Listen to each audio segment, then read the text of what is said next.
بسم الله الرحمن الرحيم. الحمد لله رب العالمين والعاقبة للمتقين والصلاة والسلام على سيد الأنبياء والمرسلين وعلى آله وأصحابه أجمعين. أما بعد، فأعوذ بالله من الشيطان الرجيم. بسم الله الرحمن الرحيم. يا أيها الذين آمنوا اتقوا الله حق تقاته ولا تموتن إلا وأنتم مسلمون.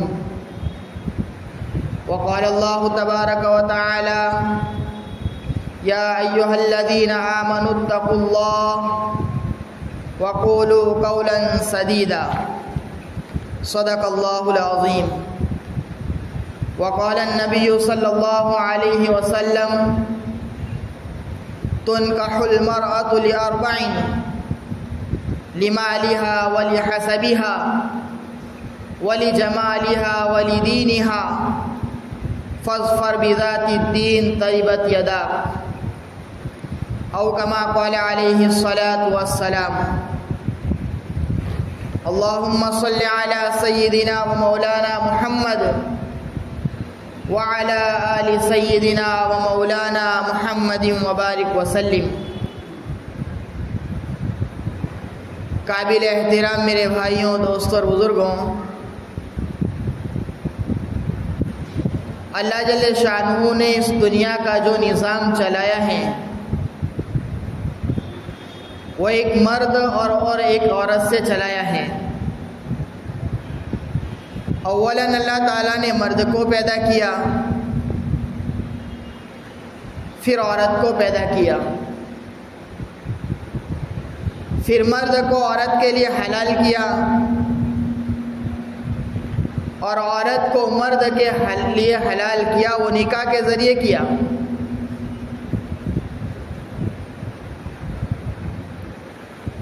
اور نکاح کسی رسم کا نام نہیں ہے. نکاح کسی رسم کا نام نہیں ہے، بلکہ نکاح بہت بڑی عبادت ہے. اللہ تبارک و تعالیٰ کی خوشنودی اور اللہ کی رضا کا ذریعہ ہے. اور نکاح انبیاء کرام علیہ الصلاۃ والسلام کا طریقہ ہے. اور نکاح بے حیائی اور گناہوں سے بچنے کا علاج ہے. اور نکاح خاندانوں میں تعلقات کا ذریعہ ہے. حدیث پاک کے اندر آتا ہے، اللہ کے حبیب علیہ الصلاۃ والسلام نے فرمایا کہ جب کسی گھر میں بچہ پیدا ہوتا ہے تو اس بچے کے والدین پر 3 ذمہ داریاں ہیں. سب سے پہلی ذمہ داری تو یہ ہے کہ اس بچے کا اچھا سا نام رکھیں، اور دوسری ذمہ داری یہ ہے کہ اس کو آداب اور اخلاق سکھلائیں، اس کی اچھی سی تربیت کریں. اور تیسری ذمہ داری یہ ہے کہ جب نکاح کی عمر کو پہنچ جائے تو اس کا نکاح کر دیں. علماء نے لکھا ہے کہ اگر لڑکا اور لڑکی نکاح کی عمر کو پہنچ گئے اور والدین نے ان کے نکاح کی فکر نہ کی اور وہ کسی گناہ کے اندر مبتلا ہو گئے تو اس کا گناہ اور اس کی سزا والدین پر بھی ہوگی. اور ایک حدیث کے تحت اللہ کے نبی علیہ الصلاۃ والسلام نے فرمایا کہ 3 چیزوں میں جلدی کرو. ایک، نماز جب اس کا وقت ہو جائے، یعنی فوراً پڑھ لو، کہیں ایسا نہ ہو کہ وقت نکل جائے اور وہ ذمے میں باقی رہ جائے. اور دوسری چیز فرمایا جنازہ جب تیار ہو جائے، اور تیسری چیز فرمایا بے نکاحی لڑکی جب اس کے جوڑ کا خاوند مل جائے۔ اللہ کے نبی علیہ الصلوۃ والسلام کے ارشادات میں یہ بات بھی ملتی ہے کہ جب تمہارے یہاں کوئی نکاح کا پیغام بھیجے اور اس کے عادات اور اخلاق اور اس کا دین تمہیں پسند آ جائے تو فوراً نکاح کر دو، کہیں ایسا نہ ہو کہ کسی فتنے کے اندر پڑ جاؤ۔ میرے بھائیوں، دوستو، بزرگوں، شریعت نے نکاح کو بہت آسان کیا ہے۔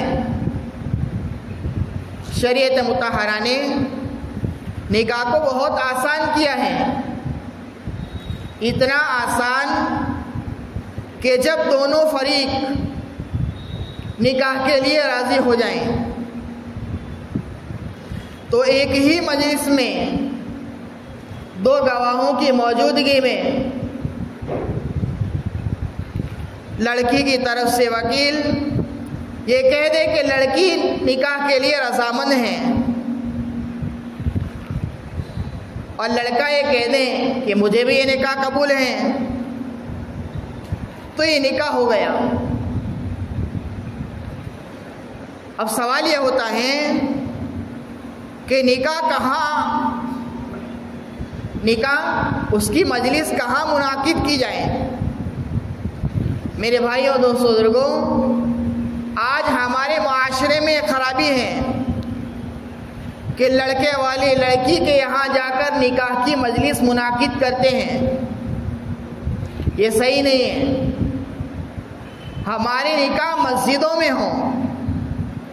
اسے اللہ کے نبی علیہ الصلوۃ والسلام نے ایک موقع پر فرمایا کہ نکاح کا اعلان کرو،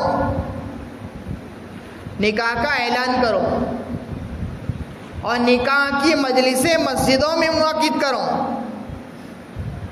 نکاح کی مجلسیں مسجدوں میں منعقد کرو۔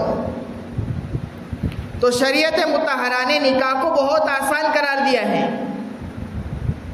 اس کے لیے نہ عدالت کی ضرورت ہے، بلکہ مولوی کی بھی ضرورت نہیں ہے، بلکہ کتابوں کے اندر یوں لکھا ہے کہ کسی عالم دین سے نکاح پڑھوانا یہ برکت کا ذریعہ ہے۔ اور نکاح کے لیے مختلف دنوں میں مختلف مجلسوں کی بھی شرط نہیں ہے، نہ اس کی ضرورت ہے، اور نکاح کے لیے دہیز کی بھی شرط نہ ہے، نہ اس کی ضرورت ہے۔ اس لیے ہم اللہ کے نبی علیہ الصلوۃ والسلام کی سیرت کو پڑھیں۔ اللہ کے نبی علیہ الصلوۃ والسلام نے اپنی چہیتی اور لاڈلی بیٹی حضرت فاطمہ رضی اللہ تعالی عنہا کو ان کی رخصتی کے موقع پر کیا دیا؟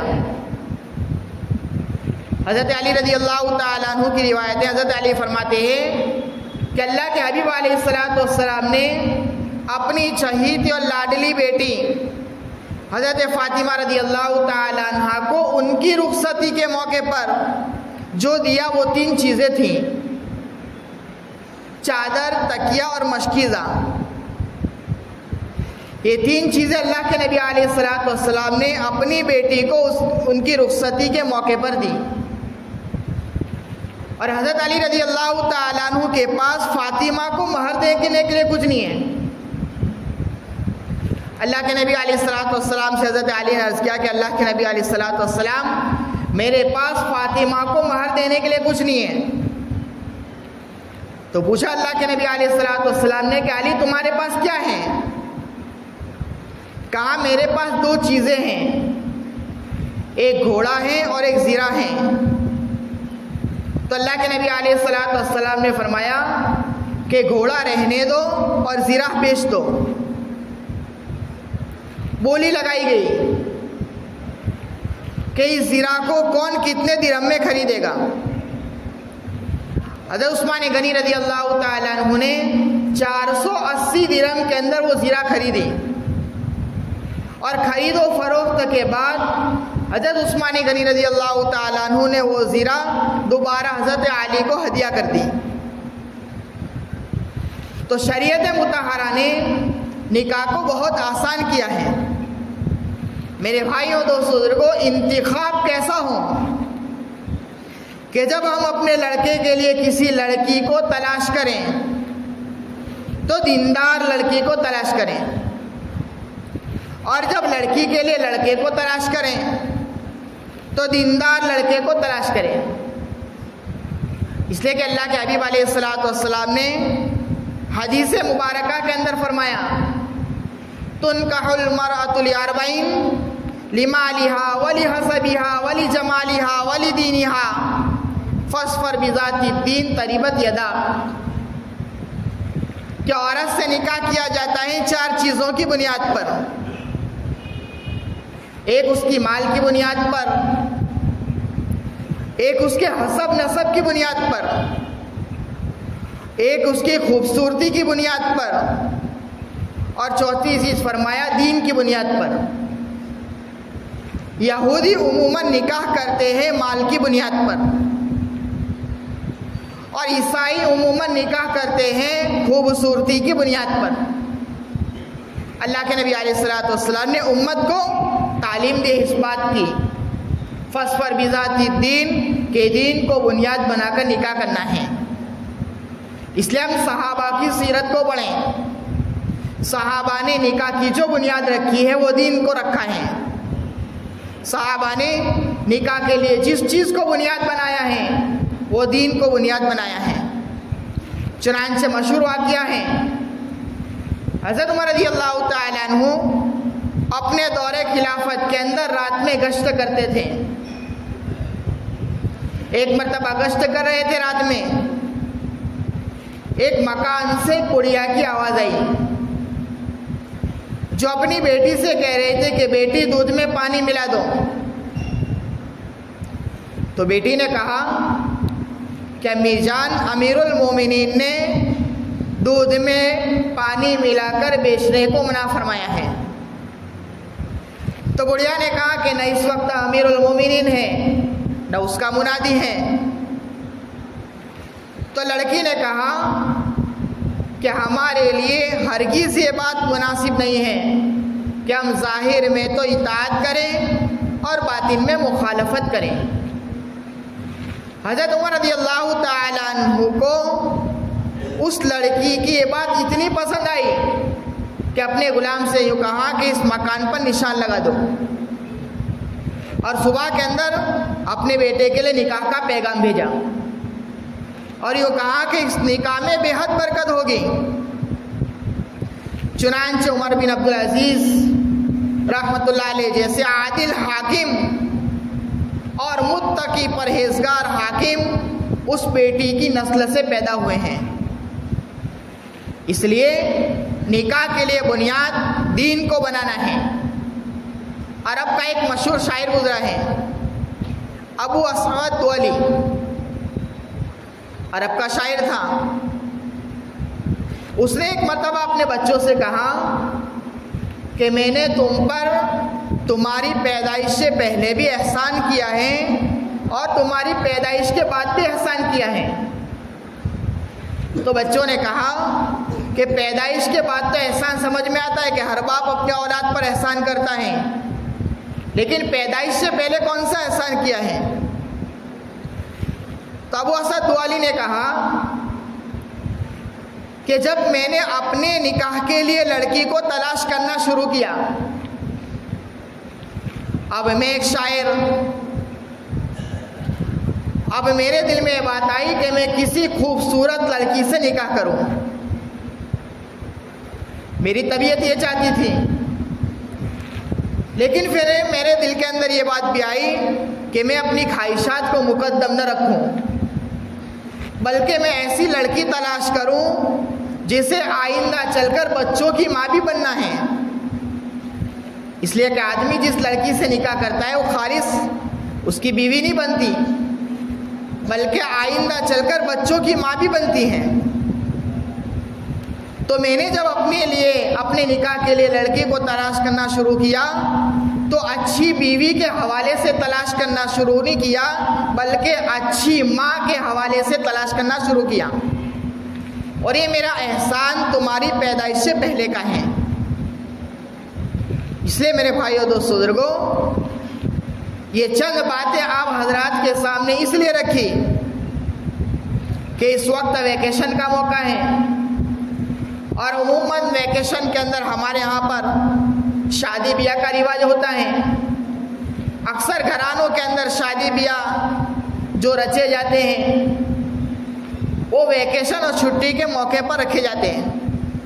تو آئندہ ہمارے سامنے ایام آنے والے ہیں، اب ہم سب کو اس بات کی فکر کرنی ہے کہ نکاح یا شادی یا منگنی یا سگائی، یہ سارے رواجات جو ہمارے گھروں میں ہوتے ہیں، اس کے لیے اللہ کے نبی علیہ الصلوۃ والسلام نے ہمیں کیا ہدایت دی ہیں؟ اللہ کے نبی علیہ الصلوۃ والسلام کی تعلیمات کیا ہیں؟ اگر ان چیزوں کو ہمارے گھروں کے اندر مذاکرے میں لایا جائے گا تو انشاءاللہ یہ ساری چیزیں وقت پر سنت شریعت کے سانچے کے اندر ہوگی، اور اللہ کے نبی علیہ الصلوۃ والسلام نے جو تعلیمات دی ہیں ان تعلیمات کے مطابق ہوگی۔